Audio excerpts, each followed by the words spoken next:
Did Nancy Pelosi know about the Capitol riot ahead of time? Mr. Reagan. Nancy Pelosi may have just dug her own grave, politically speaking. So, after the siege of the Capitol, I presented a video entitled, "Was the siege of the Capitol orchestrated by Democrats?" In that video, I presented a lot of curious facts, and I used those facts to speculate about whether or not the Capitol siege was in any way facilitated by Democrats. There are basically three possibilities. One, the Democrats planned the siege as a false flag psyop. Two, the Democrats knew about the siege and they just helped facilitate it. Or three, the Democrats knew nothing but exploited the siege after the fact for political purposes. Now, most people probably think that the first possibility is like, tinfoil hat craziness. I actually don't think that this is out of the realm of possibilities. I do think that this is possible. The Democrats are, of course, pretending that the third option is in fact reality. But here's the thing. There has emerged, in the wake of the impeachment debacle, a lot of evidence that indicates that in fact Democrats did know what was going on ahead of time, and they just didn't take action to prevent it or to guard against it, to guard the Capitol against the siege. And so this indicates that either the first option is true, that Democrats planned the siege as a false flag psyop, or that the second option is true, that the Democrats knew about the siege and they helped to facilitate it. One of those two must be true. And the reason it must be true is because they knew about it ahead of time and they either intentionally or unintentionally facilitated it by not putting enough police out there in front of the Capitol building. Now look, you know what? None of this would be terribly serious if the House of Representatives under Nancy Pelosi had not moved to impeach Trump. If they'd reacted to the siege honestly, as a simple political protest, none of this would be a serious issue now. Nobody would even be focused on what happened leading up to that day. However, they did not react honestly. Nancy Pelosi and her Democrat minions in D.C. painted the riot as an insurrection. They made this huge deal about it, and they, of course, accused Trump of inciting it. And so, if Pelosi did indeed know about the riot ahead of time, then there may be two pretty egregious crimes here.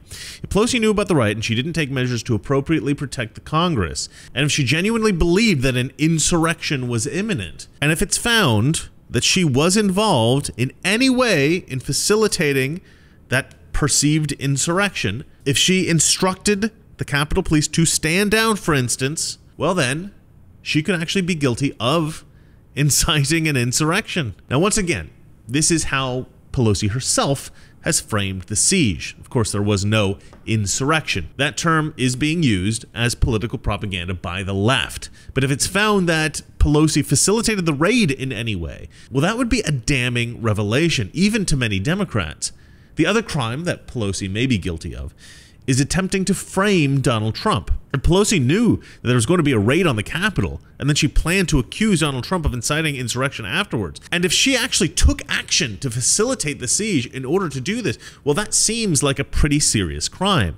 Now, I looked into the consequences of such a crime, and I actually couldn't really find anything. But I'm not a lawyer, so, I can't really tell you how that sort of thing would be prosecuted. I certainly hope that such a thing would be taken seriously by the judicial system. But even without a crime, a technical crime to prosecute or legal consequences, such activity would indeed be treasonous, and she would be utterly condemned in the court of public opinion. Even as twisted and partisan as public opinion has become in recent years, Pelosi's career would be over. Her legacy, whatever that might have been, would be destroyed. But will this happen? Did Pelosi facilitate the siege?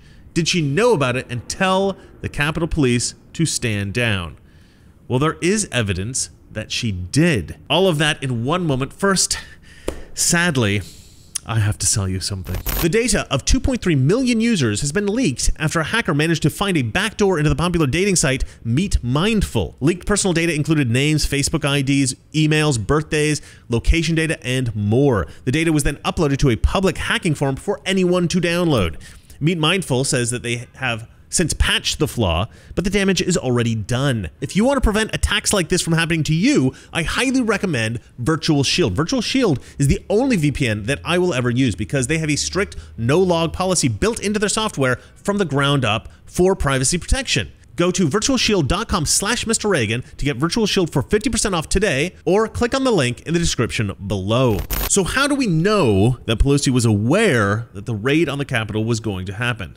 Listen to this interview with Devin Nunes. But what you're also not hearing, and Jim mentioned a little bit about this, the intelligence was good that the days leading up to that. So FBI and other law enforcement knew there was going to be a problem. I had been briefed on it that morning by Capitol Hill police officers who were wondering what intelligence that I had and if I had seen anything. So they knew of the groups. They knew the groups that were going to be there. What they're trying to do, the reason they're so worried about this is because for some reason, there was the smallest fencing I've ever seen around the Capitol as we get closer to inauguration of a new president. You had the request for additional security that was denied. Ultimately, the Speaker of the House is responsible for that. Nobody's asking those questions as what did the Speaker know and when did she know it? Well, we got to keep pursuing that. That is extremely interesting. So Devin Nunes was aware of the raid. And therefore, Nancy Pelosi must also have known about the raid. And according to Nunes, the security of the Capitol is the responsibility of the Speaker of the House, Nancy Pelosi. House Republicans have recently sent a letter to Pelosi asking her several pointed questions about her response to intelligence about the potential for a raid on the Capitol. And my guess is that the letter will be ignored, but it at least shows that the Republicans are looking into it, and hopefully they'll make Pelosi pay for any corrupt action or any corrupt inaction.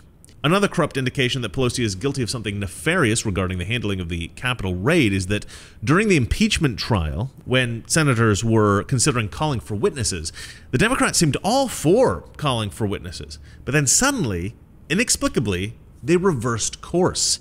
This reversal in their position seemed to take place right after Republicans indicated that they wanted to call Nancy Pelosi to testify, and they wanted to call the Capitol Hill police chief to testify. Until then, Democrats seemed to think that calling witnesses was a great idea, but as soon as those two names were floated by Republicans, the Democrats all of a sudden got shy. You know, what good are witnesses? Witnesses are pointless. Who needs witnesses? Not us! The excuse given for their reversal was that it would lead to a protracted trial, that because Republicans believe that the trial was unconstitutional, that it would be pointless to drag it out any further. But you knew that Republicans believed the trial was unconstitutional from the beginning. You knew that Republicans would never vote to impeach. The impeachment was never intended to succeed. It was a kangaroo court. It was a show trial. It was political theater. The Democrats conducted this impeachment as a way to smear Donald Trump, to smear Trump supporters, to smear Republicans generally. I mean, this is typical of Democrat political theatrics. So this argument that, well, we couldn't win, so we just didn't think we should call witnesses. Well, that makes no sense. You always knew that this impeachment was futile. Now, suddenly, this is a reason not to call witnesses? No, if you cared about the futility of the trial, you never would have held it in the first place. No, this is not the reason you reversed course on witnesses. There was something else going on. And one important factor, it looks like, is that Lindsey Graham actually voted for witnesses. I think this came as a bit of a shock to Democrats. I suspect that Democrats expected Republicans to just shoot down any call for witnesses and that they could come out looking like that they fought for witnesses, but they just couldn't get it because those evil, belligerent Republicans blocked them. But Republicans didn't block them, and I think that caught them off guard. I think they had to go, crap, you do want to call witnesses? Well, that wouldn't make any sense because, I mean, even though we've been pretending that we want them, it just that wouldn't work because reasons. So they backed off from that. But why did Lindsey Graham call their bluff? Well, I think it's because he started to suspect that Nancy Pelosi had unintentionally dug a grave for herself. If Nancy Pelosi is guilty of shenanigans, if she facilitated the raid, then all that would come out if she and the Capitol Hill police chief, if they were both called to testify. Now here's Lindsey Graham talking about this. There was a pre-planned element to this attack that we need to look at. Did Nancy Pelosi know on January the 5th that there was a threat to the Capitol? We need a 9/11 commission to find out what happened, to make sure it never happens again. And I want to make sure that the Capitol footprint can be better defended next time. So I want to look at what Pelosi knew when she knew it. But I'd like to know that. I'd like to know, did the Capitol Hill Police inform the House Sergeant-at-Arms and the Senate Sergeant-at-Arms the day before the attack that they needed more troops? So I want to look at all of it. Now, we didn't get to hear from witnesses, so it's all over, right? No justice for Nancy Pelosi. But perhaps we have another avenue. Maybe Republicans will be able to establish a special investigation into what happened, and maybe that investigation will expose Nancy Pelosi. I mean, Nancy Pelosi herself has called for just such an investigation. I actually think she's bluffing. I think that she's saying this because she knows she's guilty, and it's a good way to misdirect people. If she's calling for the investigation, well, then she can't possibly be guilty, right? I think that's what she's going for. But would such an investigation expose Pelosi? I mean, I doubt it. In the wake of the Durham investigation producing zero results, it seems like DC is so corrupt that no investigations can ever produce a just result against Democrats. Do you remember the FBI attorney who pled guilty for forging the email from the CIA? His name was Kevin Kleinsmith. Well, apparently the judge in that case, U.S. District Judge for the District of Columbia, James Boasberg, well, he's recently decided that Kleinsmith, well, he isn't that bad of a guy, really. And, he only really deserves probation. No prison time, no fine, just probation. I mean, just because Kleinsmith helped the FBI interfere with the 2016 election and try to illegally spy on Donald Trump, a presidential candidate and eventually a president of the United States of America, well, that's not such a big deal. So this guy gets a slap on the wrist, right? Personally, I don't actually care that much about Kleinsmith. I mean, Kleinsmith, he's a scapegoat, all right? I actually predicted in an earlier video that Kleinsmith would be given a slap on the wrist because that's how these things go. Massive government corruption is committed by major players in DC, and when they're caught, they throw some chump under the bus and they say, "Don't worry, pal, we'll make sure that you get out of this unscathed. And in fact, you'll be handsomely rewarded." And you know what? I'm sure if we check up on Kleinsmith in the next few years, he'll have somehow fallen into some very lucrative job or won the lottery or something like that. Quick note, I did look into the judge, James Boasberg, and to me, he doesn't actually appear to be corrupt. But I mean, you never know. Just because a judge might have adjudicated most of his cases fairly, well, that certainly doesn't mean that he's not vulnerable to being leveraged in certain instances. Look, my point is that John Durham has not brought any justice to DC in the aftermath of the FBI spying on the Trump campaign, which, that whole situation, it's like Watergate, but times a million. How that hasn't resulted in several heads rolling is just an atrocious failure in the justice system. And so even if Lindsey Graham is able to get some kind of special investigation going, will there be justice? I don't see how. Somehow Pelosi and the Democrats, they've been able to create this bulwark against investigation and prosecution. So I don't know, justice seems a long way off at this point, but I still have hope. And look, obviously we've got to get the Republicans out of DC who have betrayed us all. Every Republican who voted to impeach Trump, well, they gots to go. Richard Burr of North Carolina, I mean, I guess he's leaving anyway, so we can kind of ignore him. Bill Cassidy of Louisiana, Susan Collins of Maine, Lisa Murkowski of Alaska, Mitt Romney of Utah, of course, Ben Sasse of Nebraska, and Pat Toomey of Pennsylvania. And of course, Mitch McConnell. All of these traitors need to go.